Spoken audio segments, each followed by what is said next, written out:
On this Wednesday night, the goal to steady Canada's steel industry. The Prime Minister's remedy to reduce tariff turmoil. We have the potential to become our own best customer for steel. And what business leaders want Carney to do.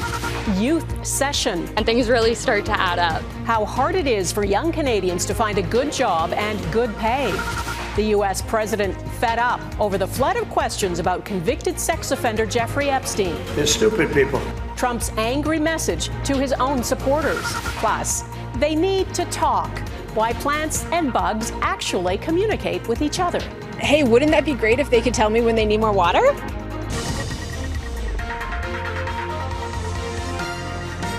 Global National with Donna Friesen. Good evening and thanks for joining us. As Canada's steel industry buckles under pressure from the American president's tariffs, Prime Minister Mark Carney is taking steps he says will strengthen the industry in this country.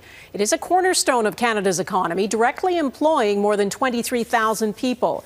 And at a steel plant in Hamilton, Ontario, Carney announced today measures to block steel from China and other countries from overwhelming the Canadian market. He's also committing $70 million to support Canadian steel workers. Mackenzie Gray has our top story tonight. Mark Carney attempting to be the champion of Steeltown, meeting with workers at the heart of Hamilton's biggest industry. Canada is going to need a lot more steel. Steel Carney wants made in Canada, reiterating an election promise to prioritize buying Canadian and announcing new tariffs on some Chinese-made steel, plus putting new quotas on imports from countries Canada doesn't have a free trade deal with. Moves welcomed by industry. When we don't secure our borders, especially with the U.S. securing their borders, we face a lot of global steel being dumped into our industry. An industry that's already seen a 30% production cut, thanks to U.S. tariffs. It forces our prices up and then forces the industry, the cost to go up as well as industry as a whole. Despite Trump's punishing 50% tariff on steel, Carney announced no new measures against the U.S. and has yet to retaliate, keeping Canadian duties at 25%. And he again shifted his position on tariffs, signaling some may be here to stay. We believe in free trade. We believe that the best arrangements would be low tariffs. But Trump isn't threatening low tariffs, promising a 35% levy on Canadian goods not covered by a free trade deal starting in August. The tariffs really haven't kicked in that much other than automobiles and steel. August 1st is a big day. A change is needed. The risks prompting some calls for a quick resolution. Uncertainty is a killer for any business. It's particularly damaging in automotive. We have to get a deal done. Unions and other business groups have warned if Carney accepts a pact that keeps in place any of the Trump tariffs, some Canadian businesses will be crippled. It has to be a deal that works for Canadians and Canadian workers. And part of the reason why we don't have a deal is that deal is not yet on the table. After staking his political brand on being the best person to negotiate with Donald Trump, the results of any deal with the U.S., Donna, are likely to define the start of Carney's time in office. Mackenzie Gray in Ottawa. Thanks, Mac. There's a worrying new snapshot of Canada's income disparity. The gap between the highest and lowest income households has hit a record high. Stats Canada says the difference in share of disposable income between the top 40% and the bottom 40% grew to 49 percentage points this year. That gap has increased every year since the start of the pandemic. Wealth inequality is also growing. Canada's richest 20% now hold nearly 2/3 of Canada's net worth. That is contributing to economic distress, especially among young Canadians. StatsCan says those under 35 now have the slowest wealth growth of any age group, and young graduates are having increasing trouble finding work. And Gaviola explains what all of that is leading to. Life in Toronto is stressful for Emma Burke-Kleiman, who's looking for a place to rent with her partner. We actually today are in a bidding war for an apartment, and it's crazy to see what the listing price is versus how much people are willing to pay. The music therapist and teacher says she feels the sting of inflation. All of the expenses of just your daily living and how much parking in the city might be, or how much just going to the grocery store is, and things really start to add up. Young people are really getting hit on the head with the trends that are taking place right now. Some economists call this a youth-cession because young people are disproportionately affected by this economic slowdown exacerbated by tariff uncertainty. Canada's youth unemployment rate was north of 14% in June, notably higher than 10% in 2019. And new data shows young people and lower-income households are struggling more than other demographics. Nearly half of respondents aged 18 to 34 said they felt anxious about their financial situation. Nearly 40% felt stuck, living paycheck to paycheck. A third of them felt like their life is on hold because of their finances, according to insolvency firm MNP. People talking about wanting to get married, wanting to have kids, and being like, how? Like, how do we have space for a kid? How do we support them? There's recession going on right now. It's hard to find a job, keep a job. A prolonged stall at the start of a career has a snowball effect. If that cloud does not lift, then we are looking at scarring for, millions of young people who will not be able to launch their lives. The jury's still out on whether or not the Canadian economy is heading into a recession this year, but the worry is that young people, already stretched financially, are already in a precarious position. Donna? Okay, and Gaviola in Toronto, thank you.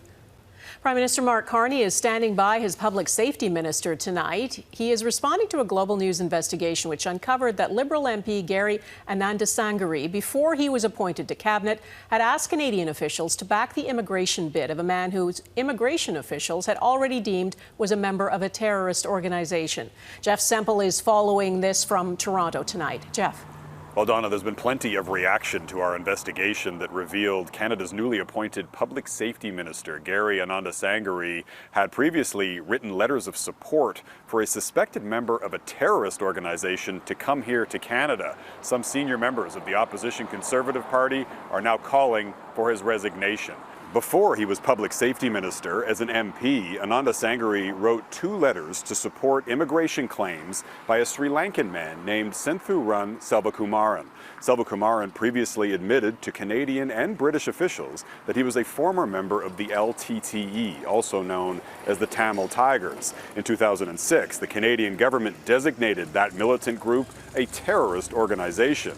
Now, Selvakumaran later changed his story and claimed he'd lied about working for the militant group after receiving bad legal advice. But Canadian immigration officials didn't buy it. Well, today we asked Prime Minister Mark Carney if he still has confidence in his public safety minister. The public safety minister has been transparent about the details of that situation, and he has my confidence. Anandasangari had no known public events today, though he met with the mayor of Vancouver and Canada's fentanyl czar to discuss bail reform and border security. In fact, Anandasangari has recently carried out a flurry of photo ops at the border at a time when border security is a focal point of the U.S. trade war. Situations like these only further undermine the public's faith. I think the ambiguity that has been offered by the minister and now by the prime minister are just not satisfactory. Anandasangari told Global News that his office deals with hundreds of immigration matters every year. But for context, Donna, we looked back at federal court and Immigration Refugee Board rulings over the past decade and found fewer than a dozen cases that mentioned support from an MP's office. And we couldn't find a single other case where an MP supported an immigration application for someone who'd been denied on national security grounds. All right, Jeff Semple, thanks. A Brampton, Ontario man has been charged with uttering threats against Brampton Mayor Patrick Brown. Peel Regional Police say the 29-year-old was arrested yesterday after an investigation that included search warrants and the seizure of electronic devices. They believe the man acted alone and is no longer a threat to Brown, his family, or the community. Officers were notified of threats to the mayor and his family in late June and did provide police protection. NORAD has confirmed that American F-15 fighter jets were scrambled to respond to a small private plane that was headed to Vancouver Airport Tuesday afternoon. The pilot has now been charged with hijacking. We do have an aircraft that's hit and hijacked is in the vicinity of the airport. The Cessna plane circled the airport before landing without incident. RCMP were waiting to arrest the pilot. Sources tell Global News he was making statements about climate change and melting ice caps. 39-year-old Shahir Qasim appeared in court today. All takeoffs and landings were halted for 40 minutes at the time, leading to about 80 flight delays and 9 diversions. Nova Scotia RCMP say they are doing forensic tests on a blanket linked to 2 children who have been missing for more than 2 months. 6-year-old Lily and 4-year-old Jack Sullivan disappeared from their home in northeastern Nova Scotia on May 2nd. In an update today, police said they are reviewing nearly 5,000 video files from the area and doing tests on a pink blanket that was found during the search. The blanket was located and seized very early in the investigation. It was outside and found near Lily and Jack's home. The family has confirmed that the blanket belonged to Lily. Police are investigating if and how it relates to her and her brother's disappearance. Police say as part of their investigation, they're assessing more than 600 tips from the public, interviewing more than 60 people, and conducting polygraph tests. There's more misery in Gaza. At least 20 people have been killed in a crush at one of the aid sites run by the U.S. and Israeli-backed Gaza Humanitarian Foundation. It describes it as a chaotic and dangerous surge and accuses Hamas of fomenting the unrest. The UN says more than 870 people have been killed at or near those hubs since they were set up. Redmond Shannon reports, and a warning, the images are graphic. A familiar scene of agony and chaos at Al Nasser Hospital in Khan Yunis. Those injured trying to get aid are brought inside, as are those who didn't survive. The medic confirming these men's worst fears. One of the victims of a crush at an aid site run by the US and Israeli-backed Gaza Humanitarian Foundation, or GHF. This man says when he arrived at the aid hub at 6 a.m, contractors closed the gates, but people kept gathering, which led to a crush. Regarding the gate being kept closed, this is false. The gate was opened, as is customary at our sites. GHF has consistently denied deaths have occurred at its sites. That was until this event. But on Wednesday, it blamed Hamas-affiliated agitators. This was a calculated provocation, part of a pattern of targeted efforts by Hamas and its allies to dismantle our life-saving operations. This video released on Monday was taken at an aid site and appears to show shots being fired toward the crowd. The United Nations says more than 800 people have been killed trying to get aid since GHF operations began in late May. The UN and several humanitarian charities say they will not support a system they say fails to fulfill humanitarian principles. In the humanitarian aid world, the GHF is seen as a bunch of military people, of cowboys, frankly. We need to hand this back over to the professionals. It seems unlikely that established aid groups will cooperate with the GHF aid system anytime soon, or that Israel will disband or replace it, at least until there is a ceasefire deal. Redmond Shannon, Global News, London.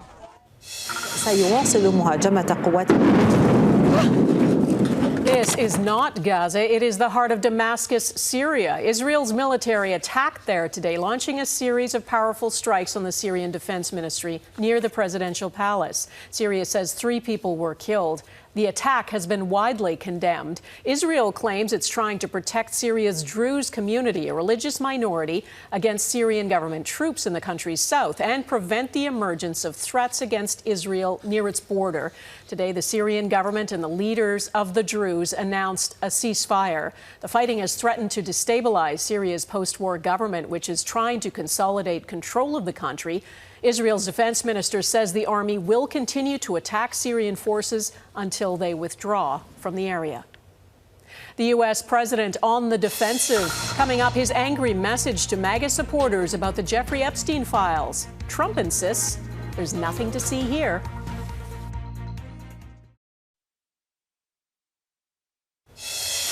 There it is.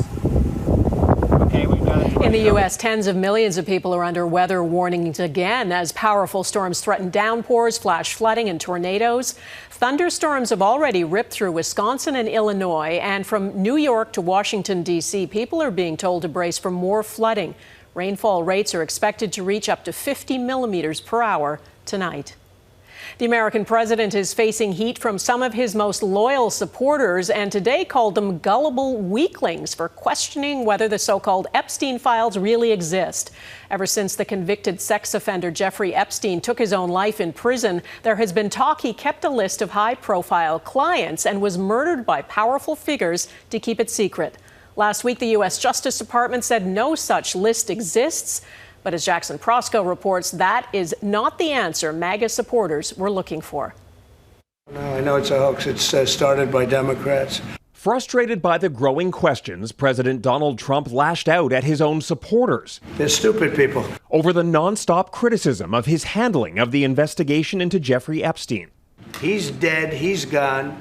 And all it is the certain Republicans got duped by the Democrats. In yet another blistering post on social media, Trump said those who keep asking questions are weaklings and said, "I don't want their support anymore." I lost a lot of faith in certain people, yeah. Is it incompetence or lying? I mean, that really is the question, is it not? Trump's biggest backers have spent years pushing conspiracy theories surrounding Epstein's death in prison and claims of a client list featuring the rich and powerful. The White House even held an event for conservative influencers, handing out what it claimed were some of the Epstein files. But last week, Trump's attorney general abruptly announced there is no client list and that Epstein died by suicide. Nothing about Epstein. I'm not going to talk about Epstein. Asked about his own well-documented connections to Epstein, Trump responded by drumming up a new conspiracy theory. I would say that, these files were made up by Comey, they were made up by Obama, they were made up by the Biden, One recent poll found just 3% of Americans are satisfied with how much information the government has released.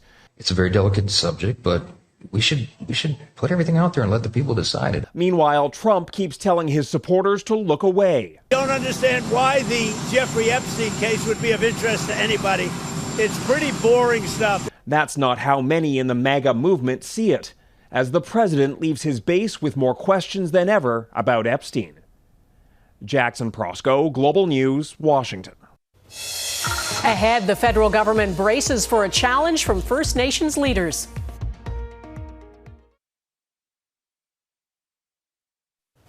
What could be a tense meeting will take place in Gatineau, Quebec tomorrow. Prime Minister Mark Carney is holding a summit with First Nations leaders, and one topic dominating the agenda will be Bill C-5, the law intended to accelerate the approval and construction of infrastructure and energy projects. Carney believes it will strengthen Canada's economy, but as David Aiken reports, many First Nations leaders say their rights are being overridden. What's about to happen is going to be very harmful. The territory of Chief June Black's First Nation in Northern Ontario is rich with gold deposits, so much so that miners have staked out 40,000 claims there. And she's worried those miners will be allowed to override environmental protections and override First Nations treaty rights because of the federal government's Building Canada Act, C-5, and a piece of Ontario legislation known as Bill 5. How's this going to impact us? Well, what do you think? We're going to have massive holes everywhere. She and chiefs from 8 other First Nations have taken Canada and Ontario to court to strike down parts of the federal bill and all of the Ontario bill. We will not and do not tolerate Crown governments taking over our lands in whatever way they want. Chief Black will be among the dozens of chiefs who will meet with Prime Minister Mark Carney Thursday. And Carney can expect an earful. We have always supported economic growth and prosperity for all, but not at the expense of our rights and of the environment. We're here to tell the Government of Canada and the Prime Minister that you cannot act without us being involved. And if Carney doesn't get it right, one frustrated chief has a warning for him. If the government doesn't want to work with us, I think it will be another idle no more. Carney argues that Bill C-5 actually enables the very consultations First Nations chiefs seek. Now, nearly 24 chiefs spoke at 3 different press conferences today. None of them agreed with that view. Donna. David Aiken, thank you. Next, the secret sounds of plants, shedding new light on how plants communicate with bugs.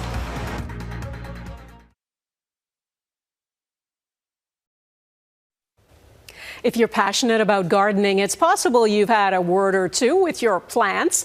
They never talk back, of course, or at least they don't in a way that humans can hear. But a new study suggests plants may communicate ultrasonically in a way insects can hear. Heidi Petrachik explains the research that may change how you see your houseplants. I beg your pardon? Feed me! It's not exactly the little shop of horrors. Your plants aren't going to start making demands a la Audrey 2. Researchers with Tel Aviv University first discovered plants emit sounds at a frequency far beyond human hearing 2 years ago. Plants under stress produce these ultrasonic clicks. And interestingly, healthy plants do not produce these sounds. So then they wanted to know who was listening. Humans can't without special technology, but the researchers found evidence to suggest bugs can. They started by giving a female moth a choice to lay eggs on a tomato plant emitting the clicks or on a silent one. They prefer to lay their eggs around this silent plant, meaning that they understand that this is a healthier plant than this stress-producing plant. It's the first evidence, they say, of acoustic interaction between a plant and an insect. For this garden center owner, the scientific breakthrough just clicks. Hey, wouldn't that be great if they could tell me when they need more water? Emily Trigano sees the potential. When it comes to what plants want, need, how we can use plants to help especially deter bad insects or disease, it's all valuable. We think that this is just the beginning. So many animals may be responding to different plants. And there may be more to plants than meets our ears. Heidi Petrachik, Global News, Halifax. That is Global National for this Wednesday. I'm Donna Friesen. Tonight's Your Canada showcases Rimbey, Alberta, Quebec City, and Regina. Thanks for watching. Hope to see you here again tomorrow. Bye-bye.